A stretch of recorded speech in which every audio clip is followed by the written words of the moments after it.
अस्सलाम वालेकुम नाज़रीन, मेरा नाम शुएब सादिक है और आप देख रहे हैं पोस्ट पाकिस्तान। डक्की भाई का केस सुनने से जज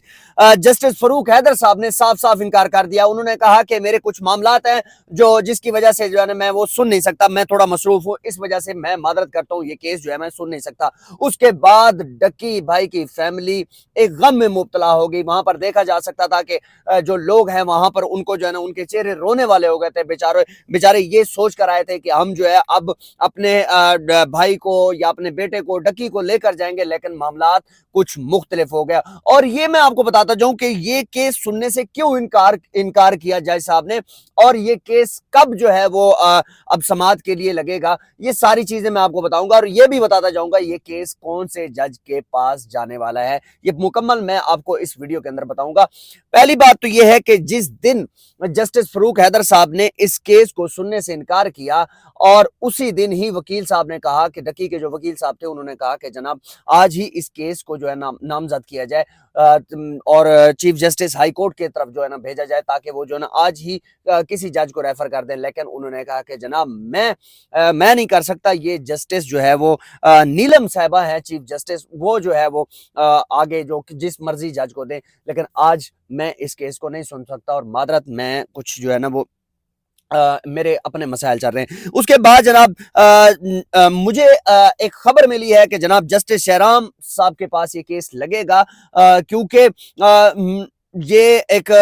वहां पर जो कोर्ट रिपोर्टर्स थे वो भी बता रहे थे, और वो ये सीनियर जज भी इनके बाद यही हैं, जस्टिस फरूक हैदर साहब के बाद जो है ना वो जस्टिस शहराम साहब जो है उनके पास ये केस लगने जा रहा है। और इस केस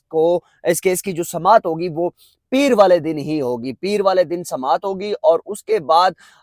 ये नहीं होगा कि जनाब पहले ही दिन जो है ना वो जमानत मिल जाए, ऐसा नहीं होता, क्योंकि कभी कभी जो है ना वो जज साहब जो है ना वो पहले दिन ही जमानत दे देते हैं, और कभी कभी ऐसा होता है कि वो पहली जो पेशी होती है उसके ऊपर मुकम्मल तौर पर सुना जाता है, और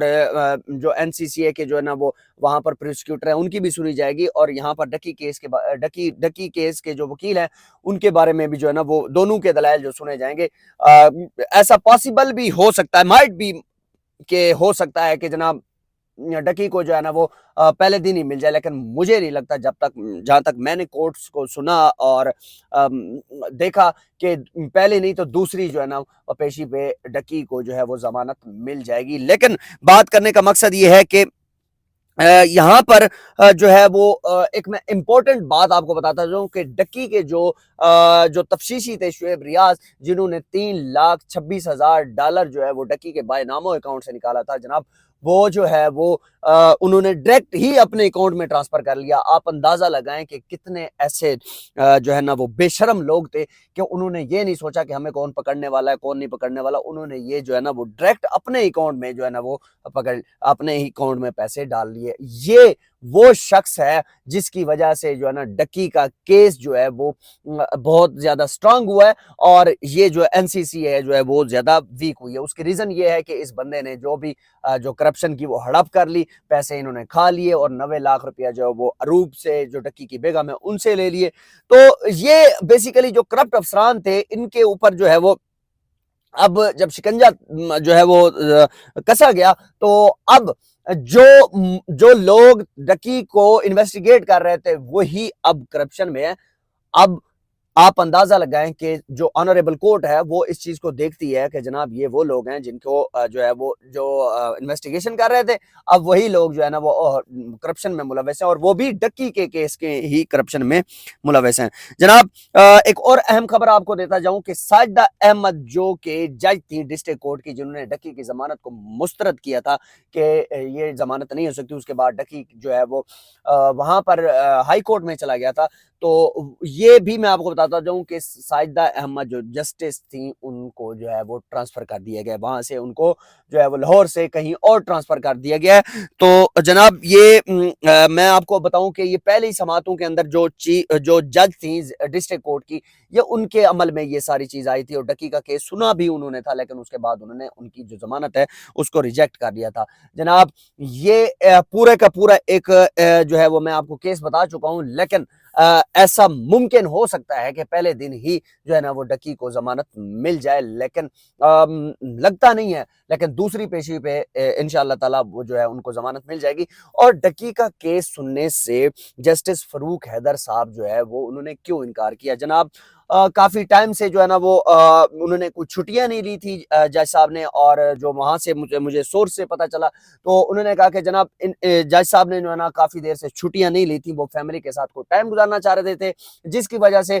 جو ڈکی کا کیس ہے یہ تو ریگولر بیس پہ سنے جانا والا کیس ہے، جس کی وجہ سے انہوں نے کہا کہ جناب یہ نہ ہو کہ کہیں میری چھٹیاں جو ہے وہ جو میں نے فیملی کے ساتھ گزارنی تھی وہ بھی جو ہے نا وہ میری اس کیس کے نظر ہو جائیں۔ تو انہوں نے کہا کہ جناب صاف صاف میرا انکار ہے۔ باقی جو لوگ سمجھ رہے ہیں کہ ان جج صاحب کے اوپر کوئی پریشر ہوگا، ایسا کچھ بھی نہیں ہے۔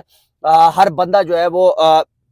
جانتا ہے کہ ڈکی کا کیس اتنا کوئی بہت بڑا کیس نہیں ہے، اس کے اندر جو ایلیگیشن لگے گئے ہیں وہ بے لیبل ہیں۔ اور میں آپ کو ایک بات بتاتا جاؤں کہ کوئی بھی اس طرح کا کوئی پریشر کریٹ نہیں ہو سکتا۔ جو معزز جو جج صاحبان ہیں ان کے اوپر تو صاف ظاہر ہے کبھی بھی جو ہے وہ پریشر کریٹ نہیں کیا جا سکتا، لیکن وہ بیچارے جو ہے وہ چھٹی جو ہے نا انہوں نے کافی ٹائم سے نہیں کی ہوئی تھی، اور جس کی وجہ سے وہ اپنی فیملی کو ٹائم دینا چاہ رہے تھے، اس وجہ سے جو ہے انہوں نے کیس سننے سے انکار کر دیا ہے۔ اب ڈکی کا کیس جو ہے وہ جسٹس شہرام کے پاس جائے گا، اور کیوں جائے گا یہ بھی ایک سوال ہے کہ جو جسٹس فاروق حیدر ہے ان کے بعد جو سینیارٹی ہے شاید ان کو ہی جو ہے نا وہ کیس ملے گا۔ یہ اب ڈیپینڈ کرتا ہے جو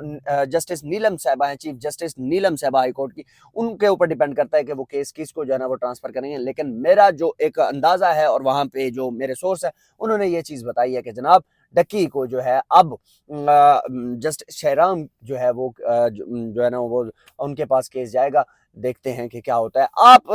جانتے ہیں کہ میں ڈے ون سے ہی ڈکی کے کیس کے بارے میں جو ہے وہ اپڈیٹس آپ کو دے رہا ہوں۔ میری کوشش یہ ہوتی ہے کہ جو میرے پاس اپڈیٹس ہوتی ہیں وہ میں آپ کو کلیئر جو ہے وہ آپ کو بتا دیتا ہوں، اور اس کے بعد آپ نے مجھے کمنٹ سیکشن میں اب آپ نے مجھے بتانا ہے کہ ڈکی کو ضمانت سمار والے دن ملے گی یا اسے آگے جانے کا کوئی چانسز ہے۔ کمنٹ سیکشن میں لازمی بتائیے گا۔